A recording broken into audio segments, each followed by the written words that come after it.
হে প্ৰাণনাথ মাগ দেবী খাই খাদ লবই নাভেগ মূল মহাম এৰাইল মায়াৰ হাত এই বুলি বাক্য মনৰ দৃষ্টি দিয়া কৃষ্ণক কৰিয়া ধ্যান অৰুণ চৰণ মনে আলেয়া বিগতে বীৰ প্ৰাণ পালা পাই কোনো তই খনাই নীল বনখন কৰি দেৱ বিজয়ীকে কবে দেখিলা কৃষ্ণ পালন হে ৰাম ভৈৰন্ত সমস্ত সমাজে তবধ নাহি কাৰো মাত বোল আকাশৰ পৰা পৰে পুষ্প বৃষ্টি দুন্দুভি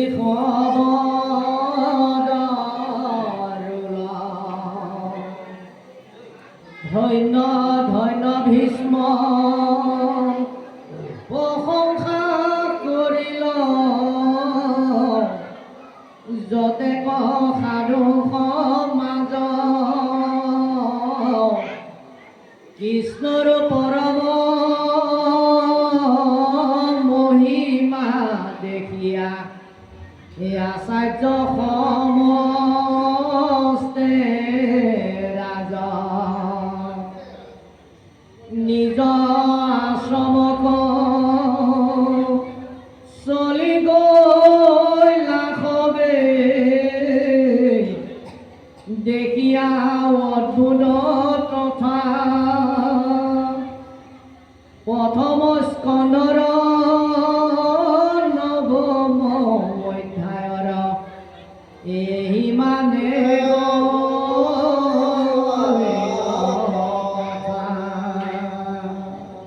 কৃষ্ণ চাওকচোন এতিয়া ভীষ্মে পাইলা মহাগতি বুলি কৈছিলে কি মহাগতি পাৰিষদী ৰূপ তেওঁ পাইলা পাৰিষদী তনুকাওখনে মিলিল ব্ৰহ্ম সম্পত্তি হে প্ৰভুসকল আমি বন্দী কিমানৰ যোগ্য নহয় কিছু কথা আগধৰি ক'বলৈ ভয়ো লাগে নকলেও নহয়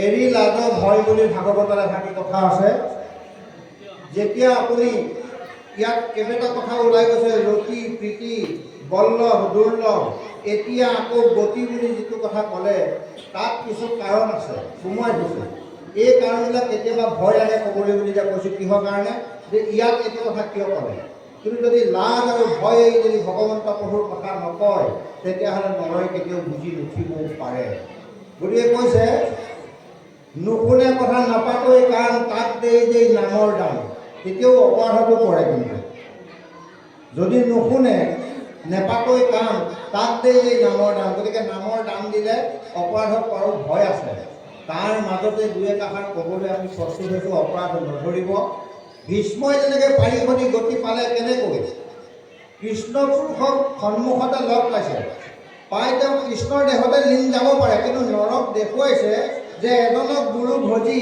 অন্য এজনৰ ৰূপ প্ৰাপ্তি হয় কৃষ্ণই কিন্তু ভীষ্মক নিজৰ চতুৰ্ভুজক সেইখিনি সময়ত দেখুৱাই আছে আনে দেখা নাই কাৰণ ভীষ্মইহে দেখি আছে তেওঁ মান্যতা কৈছে যে এৱৈ মোক তৰাই নিব পৰা কেইজন হৰি যদিও তেওঁ দুগুৰ এই চতুৰ্ভুজ ৰূপেৰে সৈতে তেওঁ নিজৰ পাৰিষদী তনুটোতে পালে ভীষ্মই পূৰ্ণাংগ দেহটো তেওঁৰ চৰণত অৰ্পণ কৰিছে যেনেকৈ ভাৰ্যাই স্বামীৰ ওচৰত নিজৰ দেহ অৰ্পণ কৰে সেই অনুৰূপে ভকতি যদি নকৰে গুৰুৰ চৰণে দেহ অৰ্পণ কৰিব তদ্ৰূপ কৃষ্ণ ভগৱন্তৰ ওচৰত ভীষ্ম মহাপ্ৰভুৱে সমস্ত দেহ অৰ্পণ কৰিছিল। গতিকে তেওঁ তাৎক্ষণিক পাৰিষদী ৰূপটো ধাৰণ কৰিলে। ভগৱন্ত প্ৰভুৱে কৈছে, ময়ো তোমালৈ গ'লো, তুমিও মোলৈ আহা। ইজনৰ দুভোজ, সিজনৰ দুই ভোজ চতুৰ্ভুজ ধাৰণ কৰি তেওঁ বৈকুণ্ঠলৈ গতি কৰিছে। যেনেকৈ ভাৰ্যাই যদি স্বামীৰ ওচৰত ভকতি কৰে, পুত্ৰই যদি পিতৃ মাতৃৰ ওচৰত গুৰু মানি ভকতি কৰে, তেতিয়াহ'লে তেওঁক আৰু বেলেগে ঈশ্বৰৰ নাম লোৱা প্ৰয়োজন নাই। ৰাম শব্দটোৰ দ্বাৰা নৰ কৰিব পাৰে, কৃষ্ণ শব্দটোৰ দ্বাৰা নৰ কৰিব পাৰে। যে কৃষ্ণ কি? কৃষ্ণ অনুকূল বায়ু গুৰু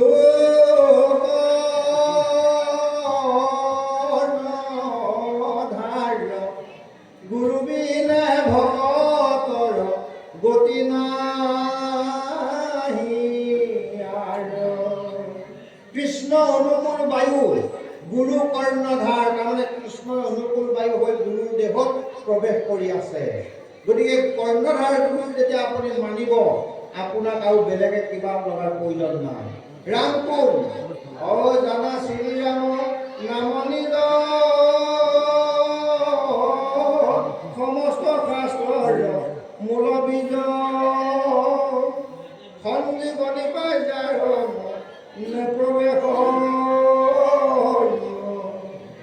যদি হলাহল পাল কৰে প্ৰলয় বনিত যদি পৰে মৃত্যুৰ মুখত প্ৰৱেশ নাহি ভয়। পিছৰখিনি গালে বহুত সময় ল'ব। শ্ৰীৰাম মানে নিজৰ নাম। প্ৰত্যেক মানৱ, প্ৰত্যেক জীৱৰ নিজৰ নাম। জানা শ্ৰীৰামৰ নাম নিজৰ সমস্ত শাস্ত্ৰৰ মূল বীজ। গতিকে ভগৱন্ত প্ৰভুৱে আজ্ঞা কৰাৰ লগে লগে ঘোষা শাস্ত্ৰ ভাগ মহাপুৰুষ মাধৱদেৱে 14 বছৰৰ পিছত সংকলন কৰিছে, লিখিছে। গুৰুৰ আজ্ঞাত তেখেতে তাৎক্ষণিক লিখিব পাৰিলে হয়, কিন্তু গুৰু যেতিয়া প্ৰাণত্যাগ হৈ গুচি গ'ল, ভক্তি মাৰ্গত আগুৱাই যোৱা লোকসকলক বহুত নিন্দাবাদ কৰে। অন্য দুখ কৰিলে কাৰো চকুত নপৰে, কিন্তু হৰি ভক্তি কৰিবলৈ যোৱাজনৰ দুখেই দুখ, সহস্ৰ কোটি দুখ মানৱৰ দৃষ্টিত পৰে। গতিকে মাধৱ পুৰুষৰ দৰে ব্যক্তিও 14 বছৰ লুকাই ফুৰিবলগীয়া হৈছিল। আনে বুজাইছে যে আপা কাৰণবশতঃ গুৰুজনৰ আজ্ঞাভাগ নল'ল, আপুনি কিয় লুকাইছে? যদি গুৰু আজ্ঞা মানি নলয়, জগত তললৈ যাব। তেতিয়া 14 বছৰৰ মূৰত মহাপুৰুষ শ্ৰীমন্ত শংকৰদেৱৰ আজ্ঞা পালন কৰি মাধৱ পুৰুষে ঘোষা ৰচনা কৰিছে। ঘোষা কি? ঘোষণা। কীৰ্তন কি? কীৰ্তন কি বস্তু? কীৰ্তি। ভাগৱতত ভক্তি, পুৰাণত পৰিচয়, গীতাৰ নিৰ্ণয় প্ৰভুসকল। গতিকে আমি প্ৰথমে ঘোষা, প্ৰত্যেক মানৱে কিবা এটা কৰিবলৈ আহিলে ঘোষা গাবই লাগে, তদ্ৰূপ গায়। সেই অনুৰূপে এতিয়া এইৰাত ভয় বুলি যে ক'লোঁ, কলিত নামে সাৰ বুলিতো চবেই কয়, নহয়নে বাৰু? কি নামে সাৰ? আমি তাল খোল নেগৰা এয়া বজাই গোৱা নামে সাৰনে বাৰু? সেয়া যশ কীৰ্তন কৰিবলৈহে আপোনাক সুযোগ দিছে। নাম শ্ৰীৰাম নিজ নাম। জানা শ্ৰীৰামৰ নাম নিজ। কওকচোন বাৰু, আমাৰ গুৰু কাষ্টা ভকতিত থকা আটাইলোকসকলৰ প্ৰত্যেকৰে নিজা নিজা গুৰু গৃহৰ নাম আছেনে নাই? নাম দিছে কাৰণেহে ক'ব পাৰিছে।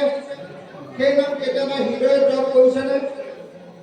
এতিয়া আমাৰ গুৰু কাষ্টা ভকতিত থকা লোকসকলক বহুতে বহুত কাৰণত নিন্দাও কৰি দিব পাৰে। আপোনালোক এতিয়াও এনেকুৱা হৈ আছে, এতিয়াও কলিত নামেৰে সতি কৰিব লাগে, নামেৰে চলিব লাগে। আপোনালোকে আজিও নাম ল'বলৈ শিকা নাই, কিন্তু সেই আটাইটো আই মাতৃ কওক, আপোনালোকে নাম কেতিয়াবাই ল'লে, লৈ আছে, ল'ব গৈ, দিব কোনে? যে দিব তেওঁক আমি হয়তো হিয়াত সোমোৱাই ল'ব পৰা নাই। যদি কাৰোবাৰ নাম শ্ৰীহৰি, কাৰোবাৰ নাম যদি নিৰঞ্জন, কাৰোবাৰ নাম যদি লখাই এটা, তেতিয়াহ'লে আমাৰ নাম কোনে দিলে কওকচোন? সেই নাম আমি আত্মাত ল'ব পাৰিছোঁনে নাই? যদি আমি সেই নাম ল'ব পৰা নাই, তাল কোনো লেগেৰা বজোৱা নামে আমাক কৰাব নোৱাৰে। গতিকে কৈছে, মহাজ্যোতি ব্ৰহ্ম চিন্তই যদি হৰিৰ নাম সিও ভস্ত হৈ সংসাৰত চাৰি বেদে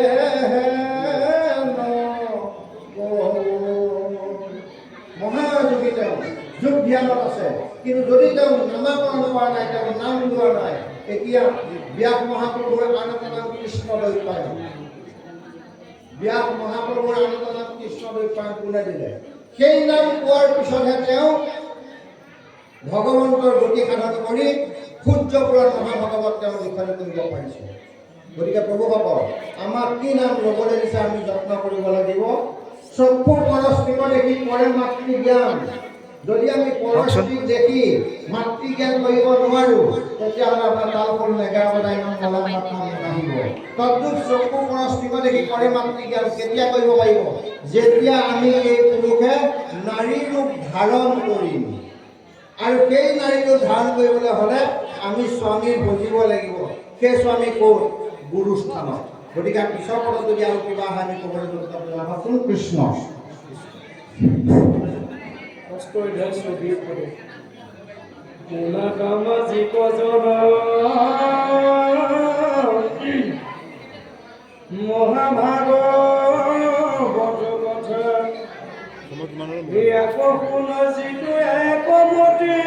ঘৰা বাজে আৰু যদি মানৱ কস্ময় চঢ়াই কীৰ্তন কৰে পাৱে সেই নৰভেষ্ম গতি। জপ তপ তীৰ্থস্থান নলাগে ধাৰণা ধ্যান, কেৱলে ভকতি গতি সাধে কৰতে নাহিকে কষ্ট অল্প নাহিকে নষ্ট। আকৌ একো বিঘিনে নবান্ধে কত সাৰ ভকতিত পৰে আৰু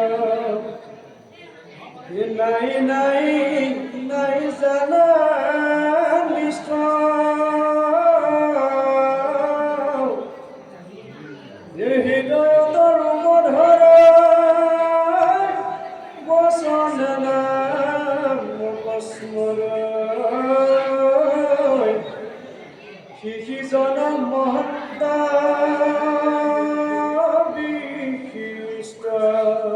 ৰাম আশুক মনুষ্যান দেৱে তীৰ্থে কৰি মান ভকতৰ ফুৰে পাছে পাছে তলৈ কত নাহি কৰে জ্ঞান তো কৰ্মীটো কৰে ভকতেকে শ্ৰেষ্ঠ হৈ আছে।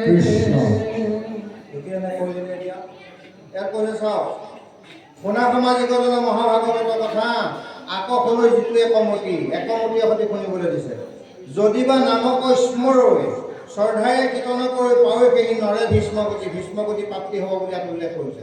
যে ভীষ্মই যি গতি পালে সেই গতি পাবলৈ হ'লে আমি এইখিনি কাম কৰিব লাগিব। যিখিনি কৈ গ'ল আপোনালোকে শুনিলে আমি দুঘূৰাই ক'বলৈ আকৌ সময় ধেৰ লাগিব। তাৰ মাজত দুআষাৰমান নকলেও নহয়। জপ তপ তীৰ্থ স্নান নলাগৈ ধাৰণা ধ্যান, কেৱলে ভকতি গতি সাধু। তপ জপ জাপ যজ্ঞ এইবিলাকৰ কোনো প্ৰয়োজন নাই। এই যে আমি কৈ গ'লোঁ যে আমাক নাম দিলে, কোনে দিলে? যিজনে আমাক নাম দিলে তেখেত নামৰ ভাণ্ডাৰ।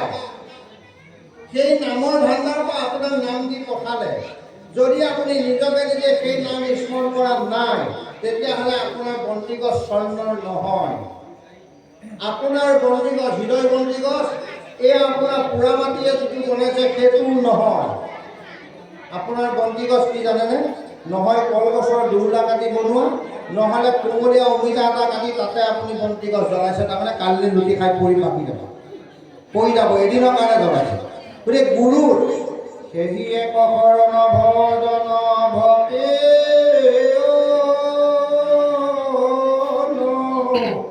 পাম নুশুনয় আনয় একো দেৱতাৰ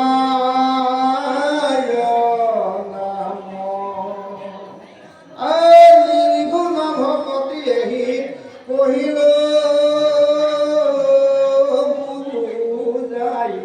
মূৰখনে ভক্তি এৰাই নাই। এটাই লোক বাপ বান্ধৱ আই মাতৃ হওক, যদি আপোনালোকৰ স্বামী আপোনালোকৰ পুত্ৰ পুতাদি কিবা কাৰণবশতঃ গুৰু শৰণীয়া হৈছে, নাম শৰণীয়া হৈছে, সেইদিনাৰ পৰা তেখেতৰ নাম ভ্ৰষ্ট হ'বলৈ নিদিব, অন্য দেৱতাৰ সেৱা পূজা কৰিবলৈ নিদিব। কিয় জানে? তেখেতৰ নাম স্মৰণ সেইদিনাখনৰ পৰা নিজক নিজে কৰিবলৈ সুযোগ দি পঠাইছে। চাবচোন, গুৰুৱে কেতিয়াবা তালৈ যোৱাৰ পিছত আমাৰ গাঁৱৰ নামটো লৈ মাতেনে? গুৰুৱে কিন্তু কাক কি নাম দিছে চব মনত আছে। যাওক আপুনি আপোনাৰ ঘপকে কমলাপতি এটা ইপিনে আহক বুলি মাতি দিব, প্ৰমাণ চাব পাৰে। নিৰঞ্জন এটা অকণমান এইফালে আহক, কাকতি এটা এইফালে আহক, কাক কি উপাধি দিছে গুৰুৱে ব্ৰহ্ম শক্তিৰ দ্বাৰা মনত ৰাখি থৈছে। কিন্তু আমি আমাক সেই বুলি মাতিলে যাব নোৱাৰো কাৰণে হয়তো গাঁৱৰ নাম ভাগ দি মাতিছে। আপোনাক মাতিছোঁ, আপোনাক সেয়া আমুক এটাই তেখেত আহক, তেতিয়াহে গাঁৱৰ নামটো কয় যে চাওক কিমান ব্ৰহ্মগ্নি, যেন আপুনি কেঞ্চাৰ কাষ্ট দহি কৰে চাই পাপীজনো তৰি যায়, সাধু সংগ পায়, সেয়া সাধু সংগ। সেই অনুৰূপে যেতিয়া আপুনি নামক স্মৰণ কৰিব, কেনেকৈ ইয়াত কৈছে চাওক, তিনিও লোকত সাৰ ভকতিত পৰে আমাৰ, নাই নাই নাই জানা নিষ্ঠ,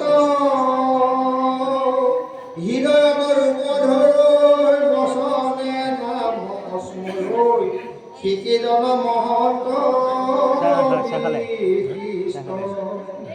এতিয়া তেখেতলোকে ক'ৰবাত আমি আছো, ক'ৰবাত নহ'লে নতুৰাত গৈ শৰণ ল'লো, আহি বসতি কৰিছো।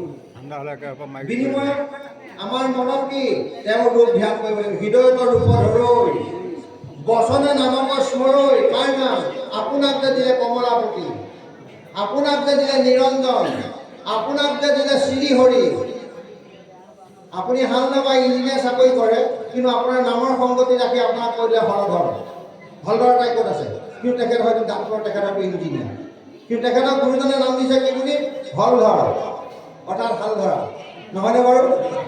গতিকে প্ৰভু তাই বুজাব নজনাৰ কাৰণেহে তেনেকৈ কৈছোঁ, অপৰাধ নধৰিব। সেই নাম যেতিয়া জপ কৰিব, তেতিয়াই জীৱ ক্ৰমাগতভাৱে ঊৰ্ধ্বমুখলৈ গতি কৰে। কিন্তু সেই নামত কি লাগিব? বিশ্বাস। সুদৃঢ় বিশ্বাসে আজি পৰম শ্ৰদ্ধাই চতুৰ্দশম অনুবাদীয় চন্দ্ৰ সদায়। সেইকাৰণে এতিয়া ক'বলৈ বিচাৰিছোঁ, সেই নাম স্মৰণ কৰাৰ লগে লগে জীৱই পোনবাটে গতি পায়। ভজিলে মাত্ৰকে নাৰায়ণ হৈ নাহিকে কিছু সংশয়, নামে পুৰুষক শুদ্ধ কৰে,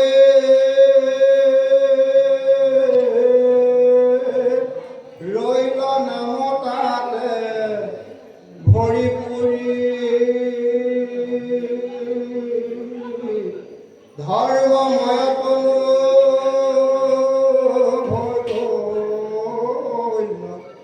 হৰে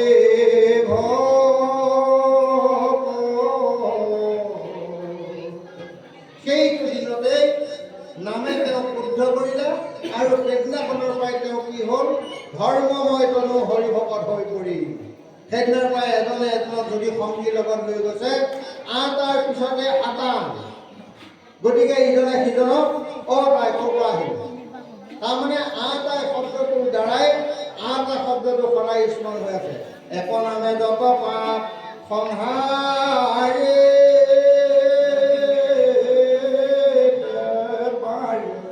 অততে পাতকে পাপ কৰিতে নোৱাৰে। সেই এক নাম কি? সেই নাম ল'ব লাগিব। সেই নাম যেতিয়া আপুনি হৃদয়ত ল'ব, আটাই আত্মাক পৰিচয় কৰি দিব। যাৰ নাম লয়াই আত্মা ভৈলা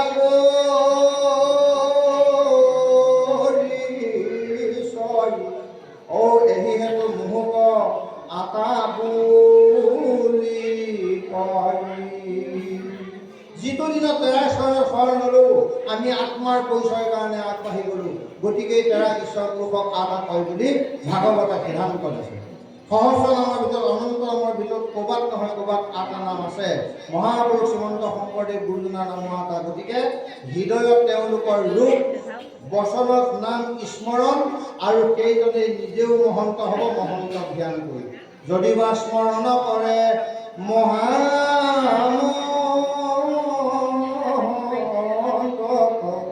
দেখনে কলয় হৈ পাপৰ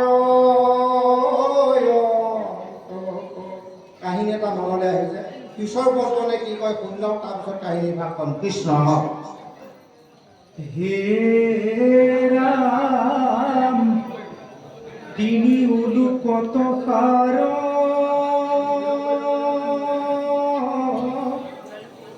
ভকতিত করে আর নাহি নাহি আপ জানার হৃদয়ত রূপ ধরে তাহার নাম স্মরে কিজন মহন্ত বিষ্ট হে রাম অসুখ মনুষ্যান দেবে তীর্থে পরিমাণ ভকতর ফুরে পাশে পাশে কলিকত নাহি করি জ্ঞানী তু কর্মী তু করি ভকতেকে শ্রেষ্ঠ হুইয়া নজরি সিংহিত কৃষ্ণ অর্পিয়াসিত কৃষ্ণ সে ভগবান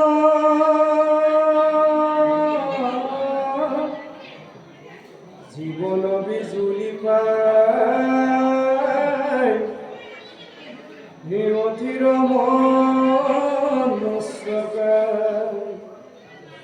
হে কৈতকেটি হনে প্রাণ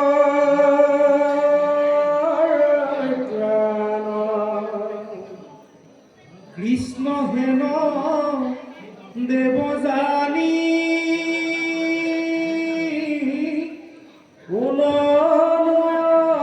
ধর্ম প্রাণী করে আন কর্ম তবি সফ যেন ভ্রমরের বুদ্ধ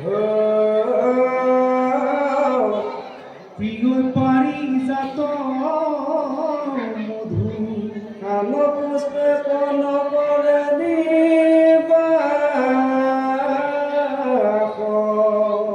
হে রাম কৃষ্ণ কেউ পুতি বীজ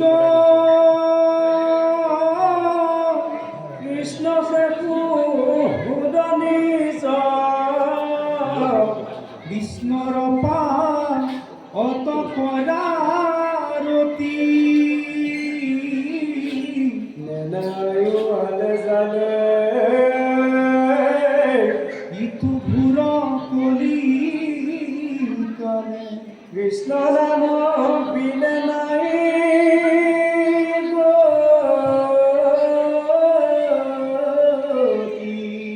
হে রাম দেখা যুগ ধর্ম বিলম্বন